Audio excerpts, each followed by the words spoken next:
Fala galera, tudo bem aí? O pessoal que tá me seguindo aí no canal, fico muito contente. As pessoas estarem gostando do canal aí, agradeço bastante. Estamos no começo ainda, né? Espero assim que esteja atingido de uma certa forma. Gostaria de pedir para vocês comentarem aí alguma coisa, alguma dúvida, tá? E curtam e compartilhem com as pessoas aí que souber de alguém que está precisando de algum apoio, alguma motivação na sua vida. Estou aqui sempre para ajudar.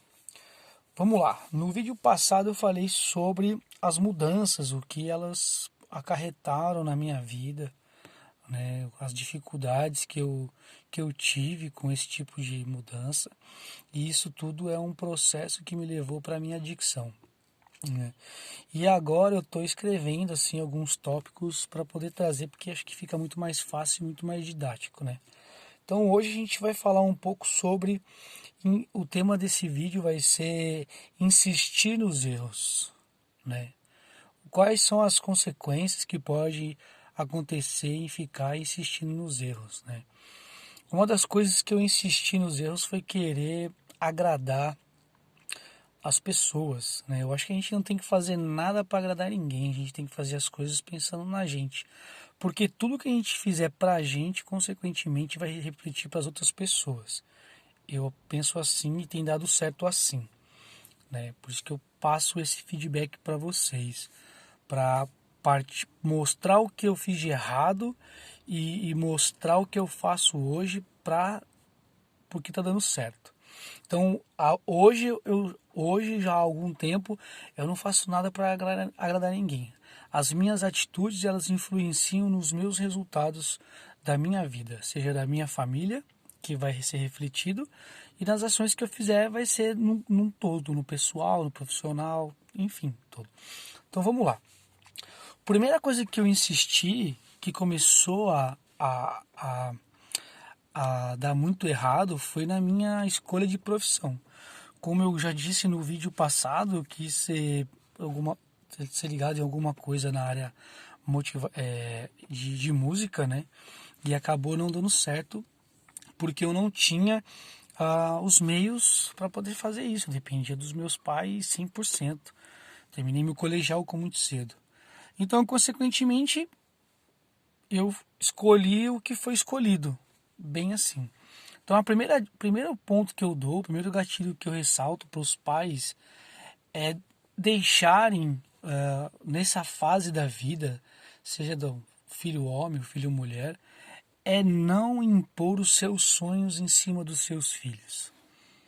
Ah, Gabriel, mas não é porque aconteceu com você que possa acontecer com meu filho. Concordo plenamente. Mas a grande maioria pensa assim: colocar os sonhos dos pais em cima dos sonhos dos filhos. Mas todo pai, filho, quer o melhor para os seus filhos. Ou seja, mais uma vez, tem que existir uma balança, um equilíbrio nas coisas, né?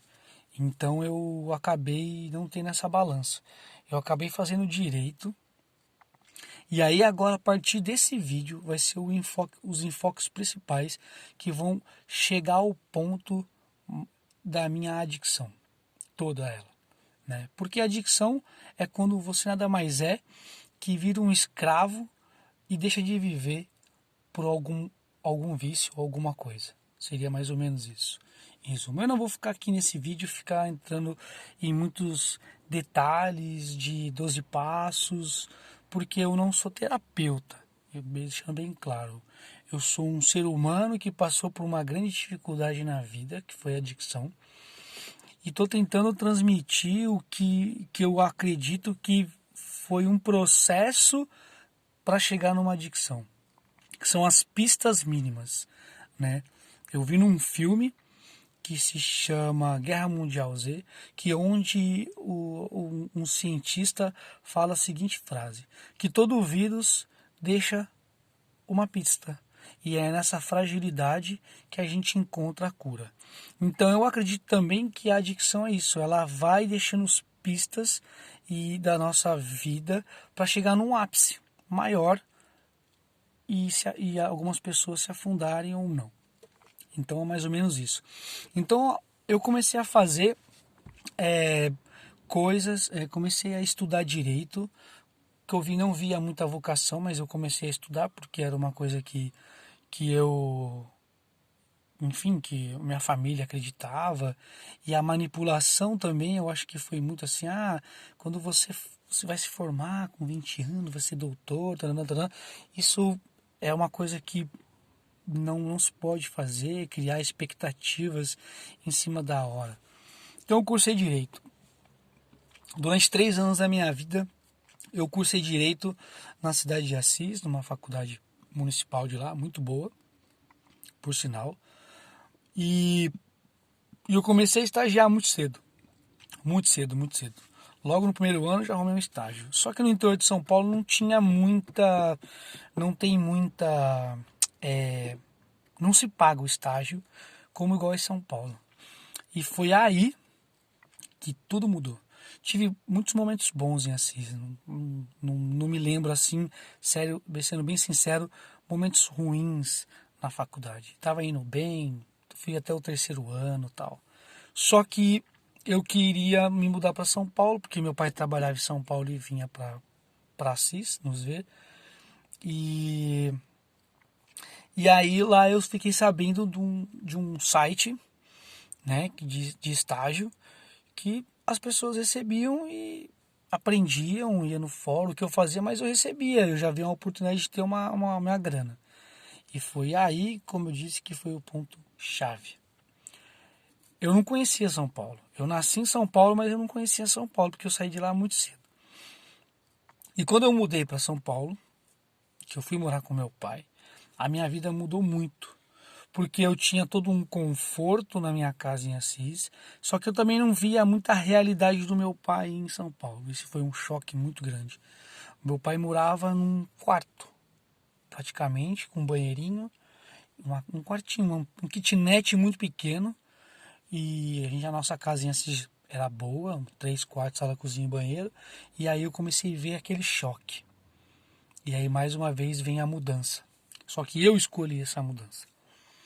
E consequentemente muita coisa mudou ali, porque eu pedi para o meu pai, como tinha um conhecimento maior que o meu, eu acabei indo para São Paulo e pesquisei para ele ver faculdades próximas de onde ele morava. E, inconsequentemente, ele ouviu o patrão dele falar: meu filho estudou numa faculdade ali na Lapa, X, tal, tal, tal, se formou em administração lá. Ok. Falou para mim, falei: beleza.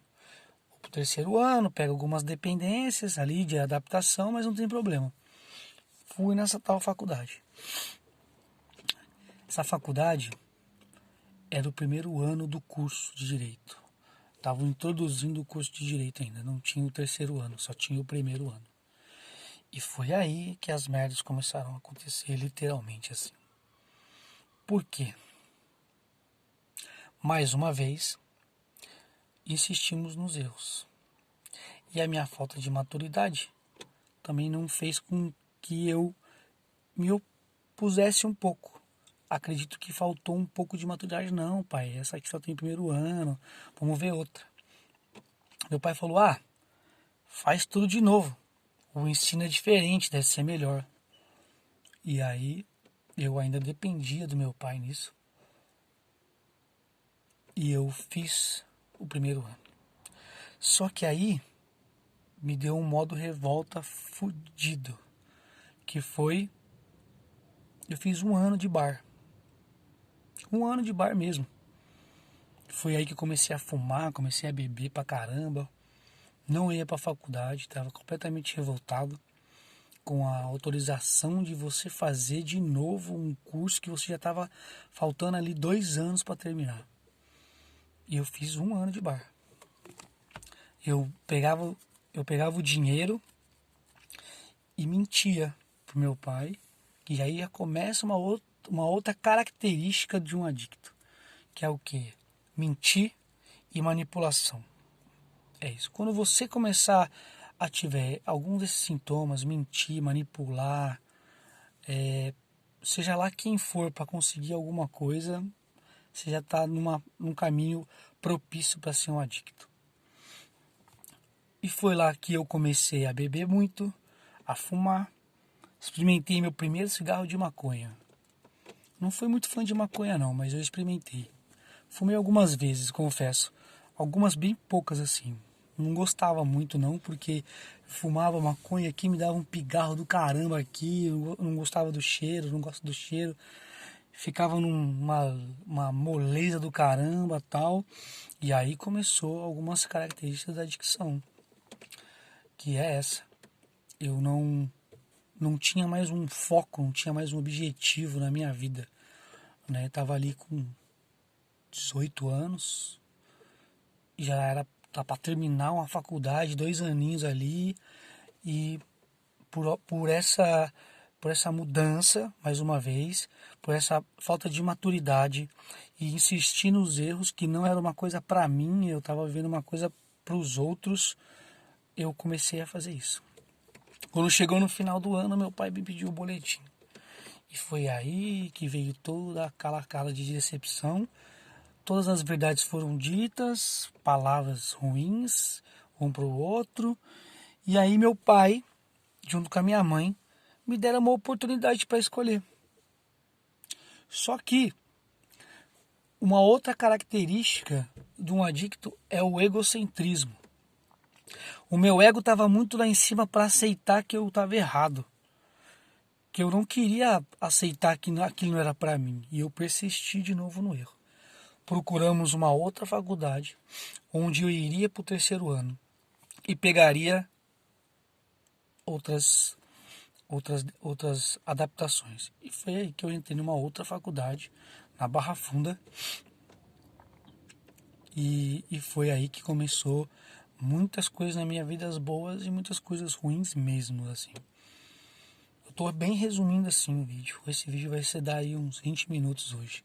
Eu quero prolongar esse vídeo, porque era para ter postado na quinta, hoje é sexta. Então eu quero fazer um vídeo extenso. Espero que vocês assistam até o final para vocês entenderem. Comecei a estudar nessa faculdade, 3º ano, todo feliz, empolgado. Arrumei um estágio muito rápido, muito rápido. E aí que entra um outro ponto do adicto, é que você não consegue manter o que você quer se apresentar para as pessoas. Ou seja, eu fui para o 3º ano, mas eu não tinha um conhecimento adequado de 3º ano, porque eu perdi muita matéria nesse 1 ano. E eu não quis reconhecer isso. Então tinha muitas coisas que eu ia no trabalho, no estágio, e deixava de fazer porque eu não sabia e tinha vergonha de falar que não sabia, que tinha esquecido. Eu acho que a honestidade num trabalho é fundamental. Não é feio você dizer que não sabe, é feio você dizer que sabe e não sabe e fazer errado. Porque a pessoa que te contrata está contando com a sua experiência que você, desculpa, que você vai fazer o seu serviço. E é aí que vem um negócio chamado fracasso. O fracasso na vida de um ser humano, ele pode ser por um tempo ruim, mas ele pode tirar coisas boas disso e não errar mais, beleza? Ou ele pode se tornar um loop, uma coisa repetitiva. E isso acarreta várias coisas, principalmente o estresse. Então, nesse meio tempo de curso, eu já estava beirando ali meus 19 anos, estava terminando para ir para o 4º ano, e foi aí quando eu resolvi entrar num relacionamento, coisa que eu não queria fazer, e ficar noivo. Conheci uma moça, essa moça foi muito boa para mim, e só que eu não fui bom para ela. Eu queria um relacionamento, mas para mim eu acho que era mais uma fuga da realidade do que realmente querer estar com essa pessoa. Deixei ela muitas vezes de vê-la para ir para uma balada, para encher a cara e curtir com os amigos, do que estar com essa pessoa. Isso não é um relacionamento. Você que quer ter um relacionamento, mas pensa em balada, Você não está pronto para ter um relacionamento. Não fira os sentimentos das pessoas por alguma coisa que você quer fugir. Quer ter um abraço, um cômodo. Tem abraço dos seus pais. Tá passando por alguma dificuldade e peça ajuda. É a melhor coisa que tem. Melhor coisa que tem mesmo. Isso é um dos marcos da minha vida que eu, sinceramente, eu peço muito perdão a Deus. Porque eu fiz muitas vezes essa moça chorar. Muitas vezes. Muitas vezes. E aí eu entrei, comecei a entrar num relacionamento estressante, porque eu fiquei noivo dessa pessoa. E a vida que eu queria pra mim era uma vida de querer sempre coisas boas pra mim, coisas grandes, ser dono de um escritório, trabalhar numa grande empresa. Só que a realidade dela era completamente diferente da minha. Ela tinha uma educação diferente da minha. O pai dela era um empresário e, pelo que eu vejo, não deixava muito ela viver, no meu ponto de vista. Era a forma que eles educavam ela que me incomodava muito. E isso fez uma contrabalança para mim. E a primeira coisa que eu não consegui resolver da minha vida foi quando eu entrei em colapso. Eu estava num noivado estressante, onde eu não tinha uma liberdade com a minha noiva, onde eu não tinha uma vida, não via uma perspectiva de vida a mais comigo aquela pessoa, mas ao mesmo tempo eu não queria terminar com ela, porque eu não sei. Via que não ia dar certo, mas insistia no erros. Não é que ela era um erro, ela nunca foi um erro. O problema é que a nossa vida não se encaixava da forma que a gente estava querendo viver.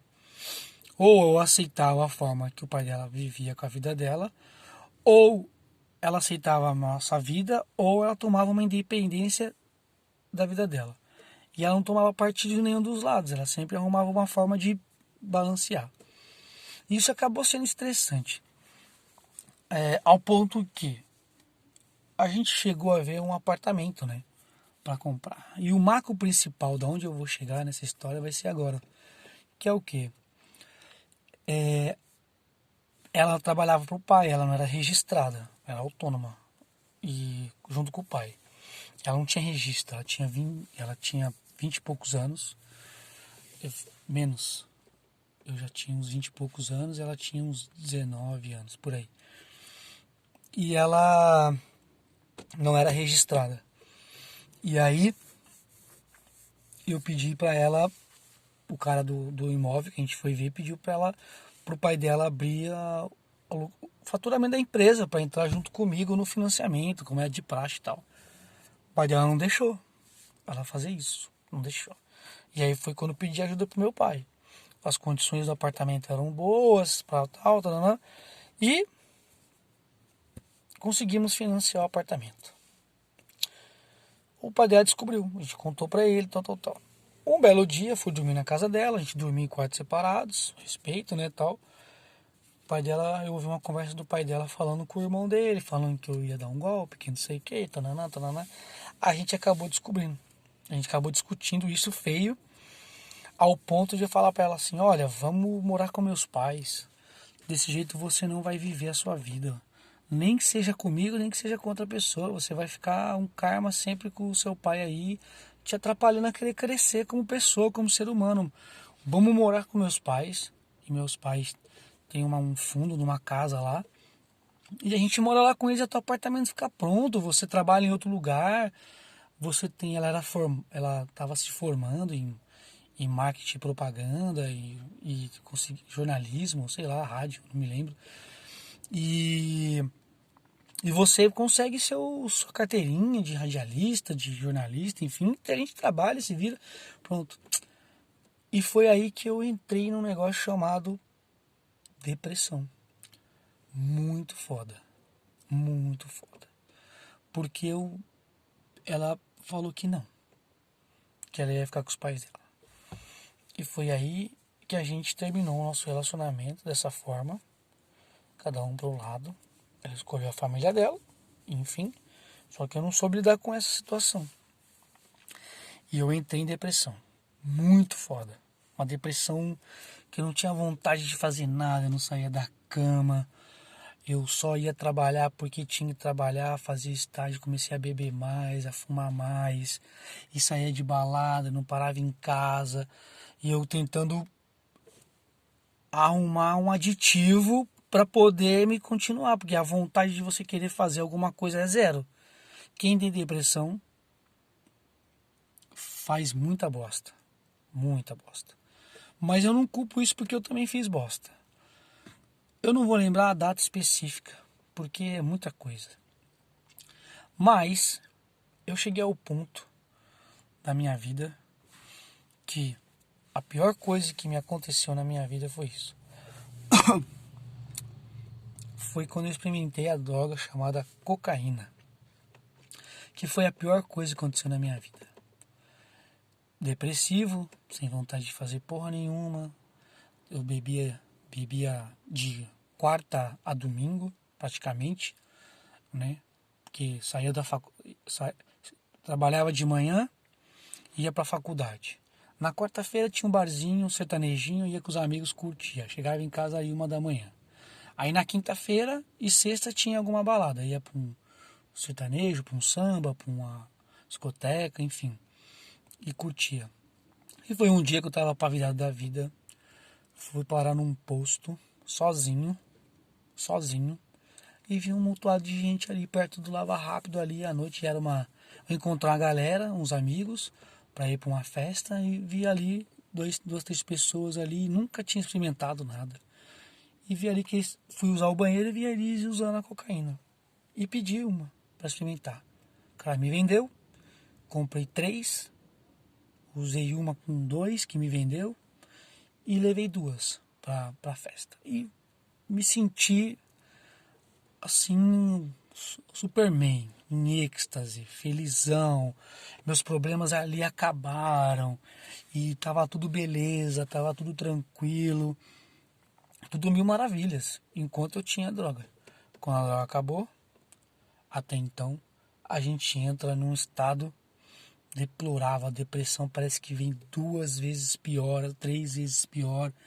E aí você acorda e até então você não se torna adicto, né, ali você está num uso, né? Só que cada vez que eu usava, que não era toda hora também, mas cada vez que eu usava, eu queria mais, queria mais, queria mais, queria mais, queria mais. E isso, consequentemente, foi começando a me atrapalhar no quê? Quais são algumas características do fracasso?